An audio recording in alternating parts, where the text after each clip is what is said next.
ವೀಕ್ಷಕರೇ, ಬಳ್ಳಾರಿ ರಕ್ತ ರಾಜಕೀಯದ ಪಾರ್ಟ್ 1 ಅನ್ನ ನಿನ್ನೆ ನಾನು ನಿಮಗೆ ಹೇಳಿದ್ದೆ. ಇವತ್ತು ಬಳ್ಳಾರಿ ರಕ್ತ ರಾಜಕಾರಣದ ಪಾರ್ಟ್ 2 ಬಗ್ಗೆ ಹೇಳ್ತಾ ಇದ್ದೀನಿ.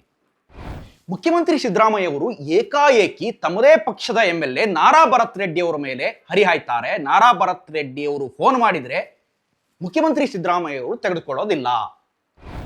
ಬಳ್ಳಾರಿ ಜಿಲ್ಲೆ ಉಸ್ತುವಾರಿ ಸಚಿವರು, ಹಿಂದೆ ಉಸ್ತುವಾರಿ ಬೇರೆ ಆಗಿದ್ರು, ಈಗ ಉಸ್ತುವಾರಿಯನ್ನ ಜಮೀರ್ ಅಹಮದ್ ಖಾನ್ ಅವರಿಗೆ ಕೊಡಲಾಗಿದೆ. ಕಾರಣ ಏನಪ್ಪಾ ಅಂದ್ರೆ ಬಳ್ಳಾರಿಯಲ್ಲಿ ಒಂದಿಷ್ಟು ಮುಸ್ಲಿಂ ಕಮ್ಯುನಿಟಿಯ ಓಟ್ಗಳು ಕೂಡ ಇವೆ. ಅವ್ರ ಮೇಲೆ ಹಿಡಿತ ಸಾಧಿಸುವ ಉದ್ದೇಶದಿಂದ ಜಮೀರ್ ಅಹಮದ್ ಖಾನ್ ಸದ್ಯಕ್ಕೆ ಬಳ್ಳಾರಿ ಉಸ್ತುವಾರಿ ಸಚಿವ. ಬಳ್ಳಾರಿ ಗಲಾಟೆ, ಬಳ್ಳಾರಿ ಗುಂಡುದಾಳಿ, ಡಿಶುಮ್ ಡಿಶುಮ್ ಡಿಶುಮ್ ನೀವೆಲ್ಲ ಇದೆಲ್ಲ ನೋಡೇ ಇರ್ತೀರಿ. ಈಗ ಇದಾದ ನಂತರ ಏಕಾಏಕಿ ಜಮೀರ್ ಅಹಮದ್ ಖಾನ್ ಸಿದ್ದರಾಮಯ್ಯ ಅವರ ಕೃಷ್ಣಾ ನಿವಾಸಕ್ಕೆ ಓಡೋಗ್ತಾರೆ. ಉಸ್ತುವಾರಿಯಾಗಿ ಮುಖ್ಯಮಂತ್ರಿಗಳಿಗೆ ಒಂದಿಷ್ಟು ವಿಷಯವನ್ನು ತಲುಪಿಸಬೇಕು, ಏನೇನಾಗಿದೆ ಅನ್ನೋದ್ರ ಅಪ್ಡೇಟ್ಸ್ ಕೊಡಬೇಕು, ಯಾರ್ಯಾರು ತಪ್ಪಿದೆ, ಯಾರು ಸರಿ ಇದೆ, ಗುಂಡಿನ ದಾಳಿಲಿ ಯಾರು ಸತ್ತಿದ್ದಾರೆ, ಇದೆಲ್ಲ ಅಪ್ಡೇಟ್ ಅನ್ನು ಕೊಡ್ತಾರೆ. ಮುಖ್ಯಮಂತ್ರಿಗಳು ಸಾವಧಾನದಿಂದ ಎಲ್ಲವನ್ನು ಕೇಳಿಸ್ಕೊಳ್ತಾರೆ. ಒಂದೇ ಒಂದು ಮಾತಾಡೋದಿಲ್ಲ ಮುಖ್ಯಮಂತ್ರಿಗಳು. ತಿರುಗಿ ಜಮೀರ್ ಅಹಮದ್ ಖಾನ್ ಏನೇನು ಹೇಳ್ತಾರೋ ಎಲ್ಲದನ್ನು ಕೇಳಿಸ್ಕೊಳ್ತಾರೆ. ಅದಕ್ಕಿಂತ ಮುಖ್ಯವಾಗಿ ಮುಖ್ಯಮಂತ್ರಿಗಳು ಪೊಲೀಸ್ ಅಧಿಕಾರಿಗಳಿಂದ ಒಂದಿಷ್ಟು ಮಾಹಿತಿಯನ್ನು ಪಡೆದಿರ್ತಾರೆ.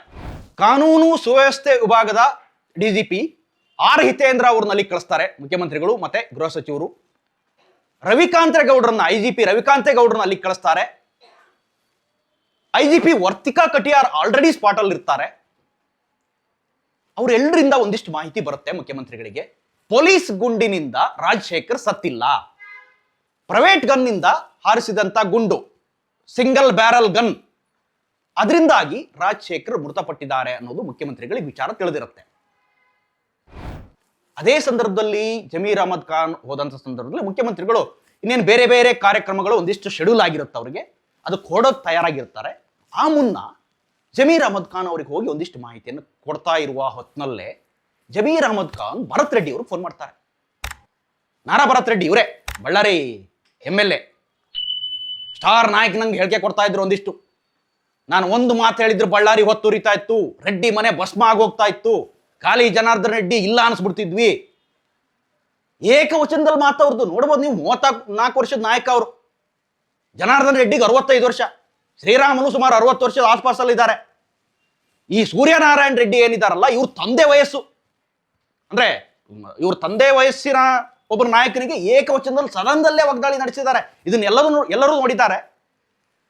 ಅದಕ್ಕೆ ಸದನದಲ್ಲಿ ಹಿಂದೆ ಒಂದೆರಡು ತಿಂಗಳ ಹಿಂದೆ ನಡೆದಂತ ಸದನದಲ್ಲಿ ಏಕವಚನದಲ್ಲಿ ಮಾತಾಡ್ತಾ ಇರುವಂತ ಸಂದರ್ಭದಲ್ಲೇ ಇವ್ರದ್ದು ವೈಯಕ್ತಿಕ ಗಲಾಟೆ ಅನ್ನೋದು ಖಾದರ್ ಅವರಿಗೂ ಗೊತ್ತಾಗುತ್ತೆ. ಖಾದರ್ ಅವ್ರು ಬಹಳ ಚಂದ ಹೇಳ್ತಾರೆ ಅದನ್ನ. ನಿಮ್ ಮನೆ ಗಲಾಟೆ ನಿಮ್ಮ ಮನೇಲಿ ಇಟ್ಕೊಳ್ರಿ ಮಾರೆ, ಇಲ್ಲೇನಾದ್ರೂ ವಿಚಾರ ಇದ್ರೆ, ಜನರಿಗೆ ಬೇಕಾದಂತ ವಿಚಾರ ಇದ್ರೆ ಹೇಳಿ, ಅದ್ರ ನಡುವೆ ನೀವು ರೆಡ್ಡಿ ವರ್ಸಸ್ ರೆಡ್ಡಿ, ನಾರಾ ರೆಡ್ಡಿ ವರ್ಸಸ್ ಗಾಲಿ ರೆಡ್ಡಿ, ನಿಮ್ ಗಲಾಟೆ ನೀವು ಮಲ್ಲಿಟ್ಕೊಳ್ಳಿ ಅಂತ ತಮ್ಮದೇ ಪಕ್ಷದ ಶಾಸಕನಿಗೆ ಹೇಳ್ತಾರೆ ಖಾದರ್ ಅವರು. ಸೊ ಅದು ಮತ್ತೆ ಅಗೈನ್ ರಿಪೀಟ್ ಆಗಿದೆ. ಜನಾರ್ದನ್ ರೆಡ್ಡಿ ಅವರ ರಾಜಕೀಯವನ್ನು ಹೇಗಾದ್ರೂ ಮುಗಿಸ್ಬೇಕು ಅಂತ ಏನು ಪ್ಲಾನ್ ಮಾಡ್ಕೊಂಡು ಒಂದು ಗುಂಡು ಹಾರಿಸೋದು, ಪ್ರೈವೇಟ್ ಗನ್ಮನ್ ಇಟ್ಕೊಂಡಿದ್ದು, ಇದೆಲ್ಲ ಆಯ್ತು. ಸೊ ಈ ಸತೀಶ್ ರೆಡ್ಡಿ ಅನ್ನೋ ವ್ಯಕ್ತಿಗೆ 6 ಜನ ಗನ್ಮನ್ ಇದಾರಂತೆ. MLA ಅಲ್ಲ, MP ಅಲ್ಲ, ಯಾವ ನಾಯಕನೂ ಅಲ್ಲ. MLA ಜೊತೆಗೆ ತಿರುಗುವಂತ ಒಂದು ನಾಯಕ ಈ ಸತೀಶ್ ರೆಡ್ಡಿ. ಕಾಲ ಮೇಲೆ ಕಾಲ ಹಾಕೊಂಡು ಕುತ್ಕೊಳ್ತಾರಂತೆ ಒಂದಿಷ್ಟು ಬಂದಿರುವ ವರದಿಗಳ ಪ್ರಕಾರ. ಕಾಲ ಮೇಲೆ ಕಾಲ ಹಾಕಿ ಕುರ್ಚಿ ಮೇಲೆ ಕುತ್ಕೊಂಡು ಈಗ ಯಾವನ್ ಬರ್ತಾನೆ ಕಟ್ರಿ ಬ್ಯಾನರ್ ನಾನು ನೋಡ್ಕೊಳ್ತೀನಿ ಅಂತಾರಂತ. ಸೊ ಇದ್ರ ಹಿಂದೆನೆ ಒಂದಿಷ್ಟು ಗಲಾಟೆ ಆಗಿತ್ತು. ಬೆಳಿಗ್ಗೆನೆ ಬ್ಯಾನರ್ ಕಟ್ಟಿದ್ರು, ರೆಡ್ಡಿ ಕಡೆಯವರು ಅದನ್ನ ಮಧ್ಯಾಹ್ನ ಕರೆದು ಹಾಕಿದ್ರು, ಮತ್ತಾಗೇನು ಸಂಜೆ ಹೋಗ್ತಾರೆ, ಸಂಜೆ ಒಂದು 40 ಜನರ ಪಡೆ ಹೋಗುತ್ತೆ. ಸೊ ಬ್ಯಾನರ್ನ ಹರಿದಾಕ್ತಾರೆ. ಹರಿದಾಕಾದ್ಮೇಲೆ ಗಲಾಟೆ ಶುರು ಆಗುತ್ತೆ. ಎರಡೂ ಕಡೆಯವರು ಜನ ಸೇರ್ಕೊಂಡ್ಬಿಡ್ತಾರೆ. ಅಷ್ಟೊತ್ತಿಗೆ 1000 ಜನ ಆಗುತ್ತೆ. ಸೊ ಆವಾಗ ಜನಾರ್ದನ್ ರೆಡ್ಡಿ ಮನೆ ಕಡೆಗೆ ಗುಂಡುಗಳು ತೂರು ಬರ್ತವೆ. ಸೊ ಆ ಗುಂಡುಗಳು ಈಗ ಪೊಲೀಸ್ ಇಲಾಖೆಗೆ ಸಿಕ್ಕಿರುವಂತ ಒಂದಿಷ್ಟು ಮಾಹಿತಿಗಳ ಪ್ರಕಾರ ನಾರಾ ಭರತ್ ರೆಡ್ಡಿ ಅವರ ಗನ್ಮ್ಯಾನ್, ನಾರಾ ಭರತ್ ರೆಡ್ಡಿ ಅವರ ಸರ್ಕಾರಿ ಗನ್ಮ್ಯಾನ್ ಬೇರೆ ಇದ್ದಾರೆ, ಅವರೇನು ಶೂಟ್ ಮಾಡಿಲ್ಲ. 5 ಜನ ಗನ್ಮೆನ್ ಗಳಿಂದ ಶೂಟ್ ಆಗಿರುವಂತ ಬ್ಯಾರಲ್ ಗಳನ್ನ ಪೊಲೀಸರು ವಶಕ್ಕೆ ಪಡೆದಿದ್ದಾರೆ, ಫೊರೆನ್ಸಿಕ್ ಕಳಿಸಿದ್ದಾರೆ. ಫೊರೆನ್ಸಿಕ್ ವರದಿ ಇನ್ನೇನು ಬರಬೇಕಿದೆ. ಅದ್ರ ನಡುವೆ ಪೊಲೀಸ್ ಇಲಾಖೆಗೆ ಒಂದಿಷ್ಟು ಮಾಹಿತಿ ಸಿಕ್ಕಿದಾವೆ. ಹಿತೇಂದ್ರ ಅವರು ಸ್ಪಾಟ್ ಅಲ್ಲೇ ಇದ್ದಾರೆ, ಕಾನೂನು ಸುವ್ಯವಸ್ಥೆ ವಿಭಾಗದ ADGP. ಹಿತೇಂದ್ರ ಅವರಿಗೆ ಒಂದಿಷ್ಟು ಮಾಹಿತಿ ಸಿಕ್ಕಿದಾವೆ. ಯಾರಿಂದ ಗನ್ನು, ಯಾರ ಗನ್ನಿಂದ ಶೂಟ್ ಆಗಿದೆ, ಎಷ್ಟು MM ಗನ್ನು, ಇದೆಲ್ಲದ್ರ ಬಗ್ಗೆ ಮಾಹಿತಿ ಸಿಗುತ್ತೆ. ಯಾಕೆಂದ್ರೆ ಒಂದೊಂದು ಗನ್ನಿಗೂ ಒಂದೊಂದು ಬುಲೆಟ್ಗಳಿರುತ್ತೆ, ಅದರ ಸೈಜ್ಗಳು ಎಲ್ಲವನ್ನು ಈ ರೆಡ್ಡಿ ಕಡೆ ಇದ್ದಂಥ ಜನಾರ್ದನ್ ರೆಡ್ಡಿ ಕಡೆ ಇದ್ದಂಥ ಗನ್ಗಳನ್ನು ಕೂಡ ವಶಕ್ಕೆ ಪಡೆದಿದ್ದಾರೆ. ಮೇಲ್ನೋಟಕ್ಕೆ ಕಾಣಿಸುವ ಮೂಲಗಳ ಪ್ರಕಾರ ನಾರಾ ಭರತ್ ರೆಡ್ಡಿಯವರ ಪ್ರೈವೇಟ್ ಗನ್ಮೆನ್ ಶೂಟ್ ಮಾಡಿದ್ದಾರೆ ಮತ್ತು ಅದಕ್ಕೆ ಪೂರಕವಾದ ಒಂದಿಷ್ಟು ಅಂಶಗಳು ಕೂಡ ಪೊಲೀಸ್ ಇಲಾಖೆ ಬಳಿ ಇದ್ದಾವೆ. ಪೊಲೀಸರಂತೂ ಒಂದನ್ನು ಸ್ಪಷ್ಟಪಡಿಸಿದ್ದಾರೆ, ಕೊಂದಿದ್ದು ಪೊಲೀಸ್ ಗುಂಡ ಅಲ್ಲ ಅನ್ನೋದನ್ನ. ಜನಾರ್ದನ್ ರೆಡ್ಡಿ ಹೇಳ್ತಾ ಇದ್ದಾರೆ, CBI ತನಿಖೆ ಬೇಕಾದ್ರೂ ಮಾಡಿ, ಸಿಟ್ಟಿಂಗ್ ಜಡ್ಜ್ ನೇತೃತ್ವದಲ್ಲಿ ತನಿಖೆ ಮಾಡಿ, ನಾವು ತನಿಖೆಯನ್ನು ಎದುರಿಸೋಕೆ ರೆಡಿ ಇದ್ದೀವಿ ಅಂತ ಹೇಳ್ತಾ ಇದ್ದಾರೆ. ಇದ್ರ ನಡುವೆ ಈ ಯುವ ನಾಯಕ ಇದ್ದಾರಲ್ಲ ನಾರಾ ಭರತ್ ರೆಡ್ಡಿ ಬಾಯಿಗೆ ಬಂದಂಗೆ ಮಾತಾಡ್ತಾ ಇದ್ದಾರೆ. ಅವನ ಮನೆ ಸುಟ್ಬಿಡ್ತಿದ್ದೆ, ಇವನ್ ಮನೆ ಸುಟ್ಬಿಡ್ತಿದ್ದೆ, ಬಳ್ಳಾರಿಯನ್ನ ತನ್ನ ಕಂಟ್ರೋಲ್ ಇದೆ, ಇಡೀ ಬಳ್ಳಾರಿ ತನ್ನ ಕಂಟ್ರೋಲ್ ಇದೆ, ಇದೆಲ್ಲದನ್ನು ಮಾತಾಡ್ತಾ ಇದ್ದಾರೆ. ಮುಖ್ಯಮಂತ್ರಿಗಳಿಗೆ ಸ್ವತಃ ಈ ವಿಚಾರ ಬಹಳ ಸಿಟ್ಟು ತರಿಸಿದೆ. ಸದನದಲ್ಲಿ ಹಿಂದೆ ಮಾತಾಡಿದ್ದನ್ನೆಲ್ಲ ಗಮನಿಸಿದ್ರು. ನಿನ್ನೆ ಒಂದೇ ಒಂದು ಪ್ರಶ್ನೆ ಕೇಳಿದ್ರಂತೆ ಜಮೀರ್ ಅಹಮದ್ ಖಾನ್ ಅವರಿಗೆ ಮುಖ್ಯಮಂತ್ರಿಗಳು, ಜನಾರ್ದನ್ ರೆಡ್ಡಿ ಮನೆ ಮುಂದೆ ಯಾಕೆ ಹೋಗಿದ್ರೆ ಹೇಳಿ. ಆ ಸಂದರ್ಭದಲ್ಲಿ ಫೋನ್ ಮಾಡಿದಂಥ ಸಂದರ್ಭದಲ್ಲೂ ಕೂಡ ನಾರಾ ಭರತ್ ರೆಡ್ಡಿ ಅವ್ರ ಜೊತೆ ಮಾತಾಡೋಕ್ಕೆ ತಯಾರಿಲ್ಲ CM. ಯಾವನ್ರಿ ಅವನು ನಾರಾ ರೆಡ್ಡಿ ಅಂತ ಕೇಳ್ತಾರಂತೆ. ಅವನ ಜೊತೆಗೆ ಮಾತಾಡೋದು ನಾನೇನಿದೆ, ತಮ್ಮದೇ ಪಕ್ಷದ ನಾಯಕ, ತಮ್ಮದೇ MLA ಸೂರ್ಯನಾರಾಯಣ ರೆಡ್ಡಿ ಅವರ ಪುತ್ರ. ಹೇಳಿ ಕೇಳಿ ಹಿಂದೆ ಮುಖ್ಯಮಂತ್ರಿಗಳ ಬಗ್ಗೆ ಗೊತ್ತೇ ಇದೆ, ಬಳ್ಳಾರಿ ಚಲೋ ನಡೆಸಿದ್ರು 2013 ಸಂದರ್ಭದಲ್ಲಿ. ವಿಧಾನಸಭೆಯಲ್ಲಿ ಬಹಳ ದೊಡ್ಡ ಚರ್ಚೆ ಆಗಿತ್ತವಾಗ. ರೆಡ್ಡಿ ವರ್ಸಸ್ ಸಿದ್ದರಾಮಯ್ಯ ಅನ್ನಂಗೆ ಬಳ್ಳಾರಿಗೆ ಬರ್ರಿ ನೋಡ್ಕೊಳ್ತೀರಿ ಅಂದಿದ್ರು ಒಬ್ರು ನಾಯಕರು, ಕಂಪ್ಲಿ ಶಾಸಕ ಸುರೇಶ್ ಬಾಬು ಅವರು. ಮುಖ್ಯಮಂತ್ರಿಗಳು ಅದನ್ನು ಚಾಲೆಂಜ್ ಆಗಿ ತಗೊಂಡ್ರು, ಬಳ್ಳಾರಿ ಪಾದಯಾತ್ರೆಯನ್ನ ಮಾಡಿದ್ರು. ಕಂಪ್ಲೀಟ್ BJP ಮಯವಾಗಿದ್ದ ಬಳ್ಳಾರಿಯನ್ನ ಕಾಂಗ್ರೆಸ್ ಆಗಿ ತೆಕ್ಕೆಗೆ ತಗೊಳ್ತಾರೆ. ಸೊ ಇದೆಲ್ಲದೂ ಕೂಡ ಸಿದ್ದರಾಮಯ್ಯ ಅವರ ಹೋರಾಟ. ಇವತ್ತು ನಾರಾ ಭರತ್ ರೆಡ್ಡಿ ಗೆದ್ದಿದ್ದಾರೆ ಅಂತಂದ್ರೆ ಕಾಂಗ್ರೆಸ್ಗೆ ಇದ್ದಂತ ಅಲೆಯಿಂದ ಗೆದ್ದಿದ್ದಾರೆ. ಸೊ ನಾರಾ ಭರತ್ ರೆಡ್ಡಿ ಅವರು ಅಥವಾ ಜನಾರ್ದನ್ ರೆಡ್ಡಿ ನೇರ ಪೈಪೋಟಿ ಇದ್ದಿದ್ರೆ ಖಂಡಿತ ನಾರಾ ಭರತ್ ರೆಡ್ಡಿ ಅವರಿಗೆ ಸೋಲಾಗುವಂತ ಸಾಧ್ಯತೆ ಇತ್ತು. ಇವ್ರ ನಡುವೆನೆ ಸರಿ ಇರಲಿಲ್ಲ. ಈ ಕಡೆ ಸೋಮಶೇಖರ್ ರೆಡ್ಡಿ ನಿಂತ್ಕೊಳ್ತಾರೆ, ಜನಾರ್ದನ್ ರೆಡ್ಡಿ ಅವರ ತಮ್ಮ, ಈ ಕಡೆ ತಮ್ಮದೇ ಪತ್ನಿ ಅರುಣಾದೇವಿ ಅವರು ನಿಲ್ಲಿಸ್ತಾರೆ. ಸೊ ವೋಟ್ ಡಿವೈಡ್ ಆಗ್ಬಿಡುತ್ತೆ. ಭರತ್ ರೆಡ್ಡಿ ಅವರಿಗೆ ಇದೊಂದು ರೀತಿ, ಭರತ್ ರೆಡ್ಡಿ ಸೋಲ್ಗೀಲನ್ನು ಏನು ನೋಡಿಲ್ಲ, ಏಕಾಏಕಿ ಒಂದೇ ಸರಿ MLA ಆಗಿ ಆಯ್ಕೆ ಆಗ್ಬಿಟ್ಟಿದ್ದಾರೆ, ನಾಯಕತ್ವ ಸಿಕ್ಕಿದೆ. ಈ ಸೋತು ಗೆದ್ದವರಿಗಿದೆಯಲ್ಲ, ಇವ್ರಿಗೆ ಒಂದಿಷ್ಟು ನಾಲೆಡ್ಜ್ ಇರುತ್ತೆ, ಸೋಲಿನ ಅನುಭವ ಇರುತ್ತೆ. ಈ ಭರತ್ ರೆಡ್ಡಿ ಅವ್ರಿಗೆ ಅಂತ ಅನುಭವ ಇಲ್ಲ. ಅದೇ ಅವ್ರ ತಂದೆಯವರಿಗಿದೆ, ಹಿಂದೆ ಅವರು ಸೋತಿದ್ರು ಆಮೇಲೆ ಗೆದ್ರು, ಅದೆಲ್ಲ ಆಯ್ತು. ಸೊ ಯುವ ನಾಯಕನಿಗೆ ಪಟ್ಟ ಕಟ್ಟದಂತ ಸಂದರ್ಭದಲ್ಲಿ ಏಕಾಏಕಿ ಬಾಯಿಗೆ ಮನಂಗೆ ಮಾತಾಡೋದು, ಮನೆ ಸುಡ್ತೀವಿ ಅನ್ನೋದು. ಸೊ ಇವ್ರದೇ ಗುಂಡಲ್ರಿ. ಈಗ ಬಹುತೇಕ 90% ಕನ್ಫರ್ಮ್ ಆಗಿದೆ ಭರತ್ ರೆಡ್ಡಿ ಅವರ ಕಡೆಯ ಗನ್ಮ್ಯಾನ್ ಅನ್ನೋದನ್ನ. ಪೊಲೀಸರು ಇದನ್ನ ಬಹಿರಂಗವಾಗಿ ಹೇಳ್ತಾ ಇಲ್ಲ. ಕಾರಣ ಏನಪ್ಪಾ ಅಂತಂದ್ರೆ ಕೋರ್ಟ್ ಮುಂದೆ ಕೆಲವೊಂದಿಷ್ಟು ಎವಿಡೆನ್ಸ್ ಅನ್ನು ಸಲ್ಲಿಸಬೇಕು. ಕೋರ್ಟ್ ನಾಳೆ ಪ್ರಶ್ನೆ ಮಾಡುತ್ತೆ, ನೀವು ಮಾಧ್ಯಮಕ್ಕೆ ಯಾಕೆ ಹೇಳಿದ್ರಿ ಮೊದಲೇನೆ ಅನ್ನೋ ಪ್ರಶ್ನೆಗಳೆಲ್ಲ ಕೋರ್ಟ್ ಮುಂದೆ ಪ್ರಕರಣ ಹೋದಂತ ಸಂದರ್ಭದಲ್ಲಿ ಬರುತ್ತೆ. ಇಲ್ಲಿ ಎವಿಡೆನ್ಸ್ ಬಹಳ ಮುಖ್ಯ ಆಗುತ್ತೆ. ಎವಿಡೆನ್ಸ್ ಅನ್ನ ಜನಾರ್ದನ್ ರೆಡ್ಡಿ ಅವರ ಮನೆಯಲ್ಲೇ ಇದ್ದಂತ CCTVಗಳನ್ನು ಎಲ್ಲವನ್ನೂ ಈಗ ಕಲೆ ಹಾಕಿದ್ದಾರೆ. ಅಕ್ಕಪಕ್ಕ ಯಾರ್ಯಾರ ಮನೆಯಲ್ಲಿ, ಶ್ರೀರಾಮುಲು ಮನೆ ಇರ್ಬೋದು, ಅಕ್ಕಪಕ್ಕ ಯಾವ್ದಾವುದೋ ಬಿಲ್ಡಿಂಗ್ಗಳಲ್ಲಿ CCTVಗಳಿದ್ದು ಇದೆಲ್ಲವನ್ನು ಕಲೆ ಹಾಕಿದ್ದಾರೆ. ಹಂಗಾಗಿ ತಮ್ಮದೇ ಪಕ್ಷದ ಒಬ್ಬ ಕಾರ್ಯಕರ್ತನನ್ನ ಬಲಿ ಪಡೆಯಂಗಾಯ್ತು ಪ್ರಕರಣ. ದೊಡ್ಡವ್ರ ನಡುವೆ ಗಲಾಟೆ, ಯಾವನೋ ಒಬ್ಬ ಸತ್ತ ಆಯ್ತು. ಅವ್ರ ಕುಟುಂಬದ ಆಳನ್ನೆಲ್ಲ ಕೇಳಿಸ್ಕೊಳ್ತಾ ಇದ್ದೀವಿ. ನಿನ್ನೆ ಮಾತಾಡ್ತಾ ಇದ್ರು, ಪಾಪ 4-5 ವರ್ಷದಿಂದ ಅವ್ರ ಜೊತೆಗಿದ್ರು, ಹಂಗ್ ಮಾಡಿದ್ರು ಹಿಂಗ್ ಮಾಡಿದ್ರು ಅಂತ.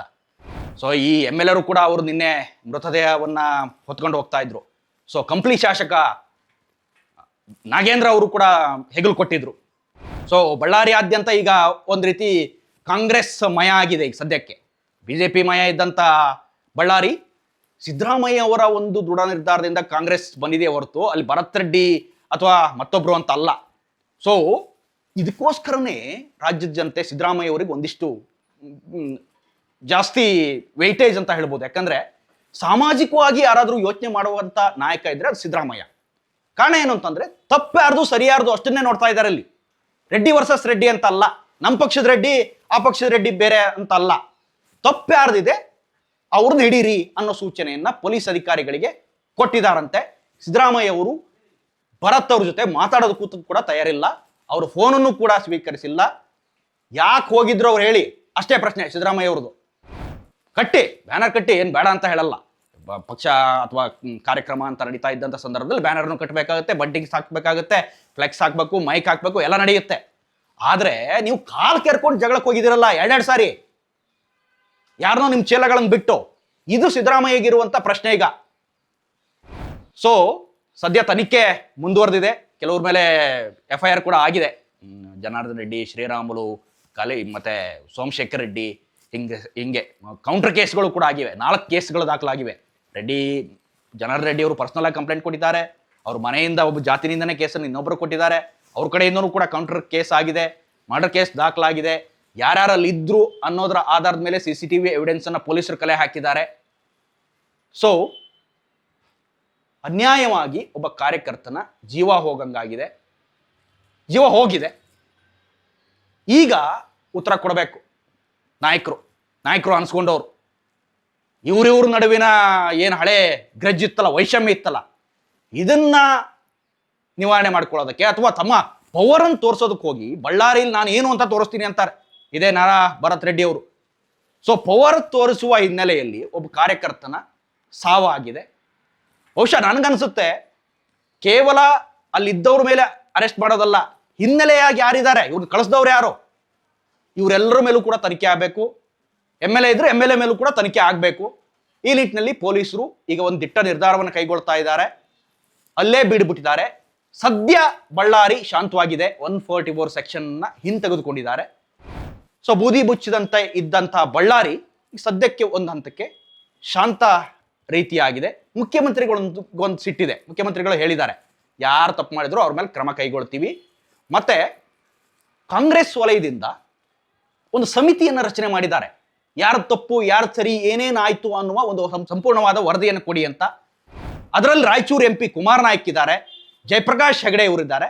ಇವರೆಲ್ಲರೂ ಕೂಡ ಇಂಟರ್ನಲ್ ತನಿಖೆ ಇದು. ಅಂದ್ರೆ ಇದು ಪೊಲೀಸ್ ಇಲಾಖೆಗೂ ಇದಕ್ಕೂ ಸಂಬಂಧ ಬರೋದಿಲ್ಲ. ಮುಖ್ಯಮಂತ್ರಿಗಳಿಗೂ ಗೊತ್ತಾಗಬೇಕಲ್ಲ ಯಾರೇನು ತಪ್ಪು ಮಾಡಿದ್ರು ಅಂತ. ಇವ್ರು ವೈಯಕ್ತಿಕ ಇದೆಯೋ ಅಥವಾ ಪಕ್ಷದ ಹೆಸರು ಹೇಳ್ಕೊಂಡು ಇವ್ರು ತಮ್ಮ ಬೆಳಕಳನ್ನು ಬೇಯಿಸ್ಕೊಳ್ತಾರೋ, ಇದೆಲ್ಲದನ್ನು ಗೊತ್ತು ಮಾಡ್ಕೊಳ್ಳೋದಕ್ಕೆ ಮುಖ್ಯಮಂತ್ರಿಗಳು ಒಂದು ಸಮಿತಿಯನ್ನ ಈಗಾಗಲೇ ರಚನೆ ಮಾಡಿದ್ದಾರೆ. ಇದಿಷ್ಟು ಈ ಕ್ಷಣದ ಅಪ್ಡೇಟ್ಸ್. ಇಂಥದ್ದೇ ಮತ್ತಷ್ಟು ಕಂಟೆಂಟ್ಗಾಗಿ ನೋಡ್ತಾ ಇರಿ ಸುಮನ್ TV ಕನ್ನಡ. ನೀವೇನಾದರೂ ನಮ್ಮ ಚಾನಲನ್ನು ಸಬ್ಸ್ಕ್ರೈಬ್ ಮಾಡಿಲ್ಲ ಅಂತಾದರೆ ಈ ಕೂಡಲೇ ಸಬ್ಸ್ಕ್ರೈಬ್ ಮಾಡಿ, ಶೇರ್ ಮಾಡಿ ಮತ್ತು ಲೈಕ್ ಮಾಡಿ. Thank you.